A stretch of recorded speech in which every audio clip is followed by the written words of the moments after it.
Hi, my name's Birdie Baird. I'm from Baird Farms, and today I'm going to be telling a story about a deer I harvested last year. I never really had a name for this deer,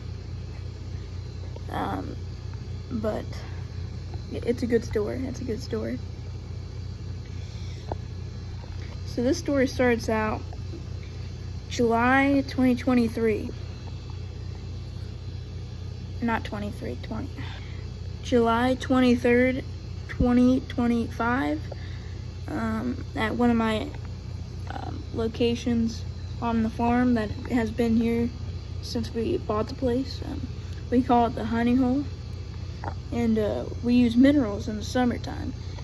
And so it was like 11 o'clock at night, and I was just on my phone, and I look on my trail cameras, and there's this like perfectly symmetrical 10. I mean, it's just such a nice deer. We assumed it was 150 at the time, and he came in. He was there for a couple minutes, and he left, and then we didn't see him for the next couple days. And then on August 1st, 2025, we seen him. He came into that same mineral site, and then for 2 minutes, and that's all we seen of him after that. Until we were in West Virginia. We have property there too. We were in West Virginia, and there's no service there. We were filling the feeders there for the deer there, and there's no service, so I can't check the cell cams, the Moultries. So we drove to this gas station, and we finally got some service. So I checked the cameras. Some other deer I was watching at the time at a different property was in there, but most importantly, I look in there, and at a different spot called the Tank. We have a mineral there. We have a mineral at a good bit of our spots that we hunt. There's this spot called, that deer comes back, and the date is August 31st, I believe. And he comes in there. We get an okay picture, like where half of his rack's like not in the frame, but we know what deer it is. We know what deer it is, and I'm excited because that's like one of the bigger deer that we've gotten all summer. He's pretty much a mega, pretty much to me anyhow. So some time goes by. We put out corn the 6th of September, and we put out it at this spot called the Tower, which I killed a 168 there previously, 5 years before that. So, and then we put some corn out here, and like that morning he came in once, and he was there. We were at the lake fishing, and he came in, and I was excited. He had blood on his rack still yet from losing his velvet, and I was like I am now. I'm still lost for words to this day, but I was excited. I knew that, and so we had that corn at that honey hole spot where we had gotten him on the mineral previously. We had gotten, so we put our corn there. That night, he comes in at like 10 o'clock at night, and he is big, symmetrical, typical 10. Like he's perfect. He's perfect. He's perfect. So like the September rolls by, like it feels like a day, but it was a lot longer than that. It rolls by, and we get pictures of him consistently. He'd come in every couple of days, if not every day. He'd come in, and so we hit the latter part of September, like September 20. Our season opened September 27th, and we were getting consistent pictures of him till I say about the 22nd. And so we have this place we call the transition.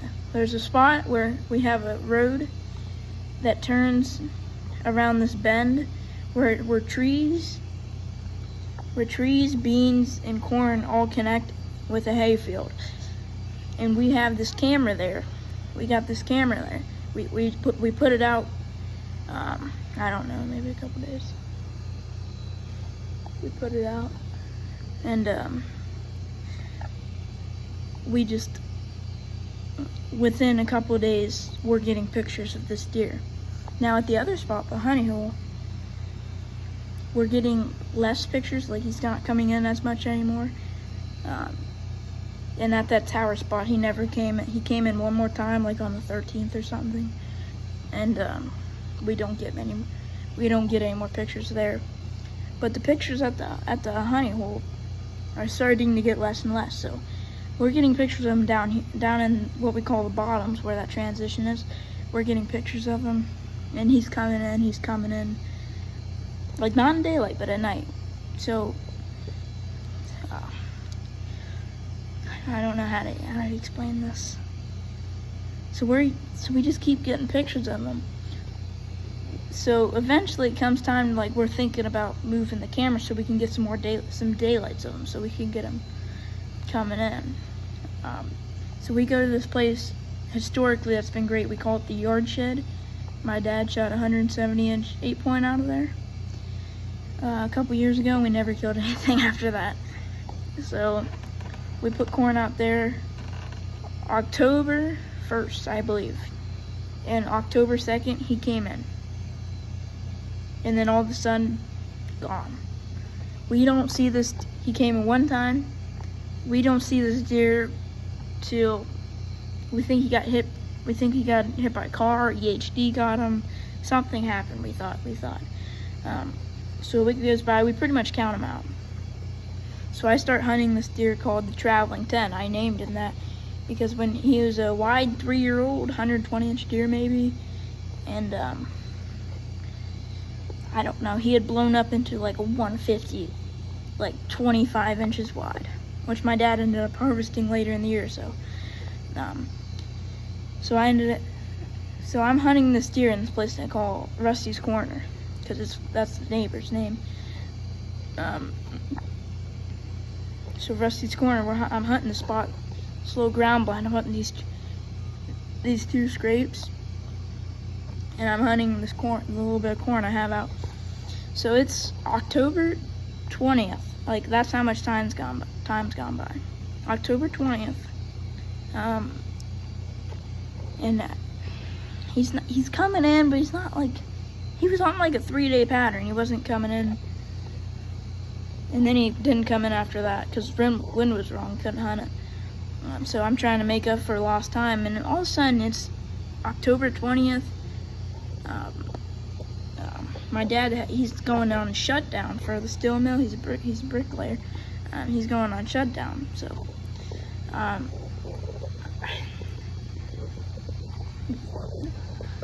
yeah, he's going on this shutdown. So like, I need to get things.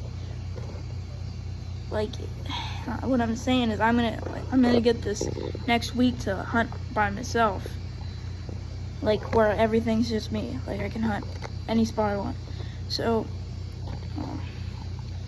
I look at my cameras and boom, October 20th, he's there at this place I got the tank where I got that velvet picture of him earlier. He's there, and we got a food plot and corn pile there, and we got this blind, you'll see. And we call it the tank. It's a big green oil tank that we made into a blind. So I'm like, oh my God, he's alive. So instantly I'm like, that's crazy. And he was in daylight. It was daylight. It was 6 o'clock. It was daylight. So I'm like, ooh, that's cool.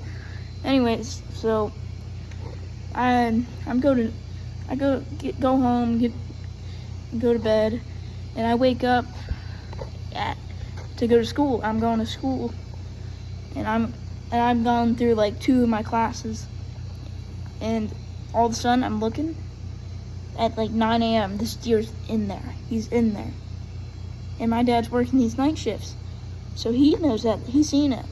And he went out and put corn out at like 12. I was like, dude, he daylighted morning, evening. I gotta get him. I gotta go in tonight. So I get off school. My he's outside, he's ready to go, he's getting ready to go to work, and I hop in the shower. I get my hunting clothes on. I use my ozonics. Ozone down my clothes, and then he's like, where are you going? I said, I gotta go kill this deer, man. I gotta get him. And he's like, well, you can't do that. That's what he says to me. I said, why not? He ain't never gonna come in, he said. He's never gonna come in 3 times in a row. And so I was like, just let me give it a shot. Just let me give it a shot. So I ended up, he let me go. He drove me there. I walked up in the blind. He went to work for the night. So I'm waiting, getting attacked by waspies. I'm sitting in this tank, and I'm seeing like this nice 6-point I filmed right here, and I took a picture of him. I'm sure he'll be right here in this picture. But that was like one of the only bucks I seen that night. So then I'm like, it's 6:50 and it's getting dark, man. I was like, dang it, this buck ain't gonna come in. And and I look out this window to my left, and all I see is him coming down the field. I was like, oh my God, I have to get him. Oh my God, he's coming. And there's this mock scrape we had. He'd been pounding that when he came in. So I was like, oh my God, dude, I have to get ready for him to come in. I got my crossbow, and I shoot this deer, but I shoot him at 30 yards. It hits low, way low. And I didn't know this at the time. I look out, I go get my arrow. It's covered in blood, which I think's good. It's covered in blood. So I'm excited. I'm calling people. I'm calling people to come help me track this buck. And everybody's like, oh yeah, man, you got it. And so we start tracking. And, I mean, it's okay blood, but it's not like crazy. So we tracked this deer like 500 yards, which we knew something wasn't right after 150. But we tracked this deer 500 yards because of this rain's coming. And we jump him. Dang it. So, we're on the neighbor's property now, so we just back out, I guess. We hang some hats and stuff in the tree to mark where we were. My dad gets home in the morning at 6, and he's like, you ready to go track this deer again, see if we can find him? It's like, yeah. So we go get the neighbor. He comes with us, and we're tracking it. We find a couple beds he kind of laid in, and then he got up, and we weren't finding blood. We felt hopeless. And so my dad's gonna walk this creek, he says. He's gonna walk this creek. It's like, okay. So I'm trying to find more blood, and all I hear is, I got him. I found him. So I ended up finding him. I hit very low lung. I can't believe I even got him. Like, it was crazy. I hit low lung, and I ended up finding him. He was laying in the creek. He had all kinds of infection on him, though, which makes me believe he had EHD real bad, so which would explain why he was gone for just a month on end. So that's the story of that deer. Thank you.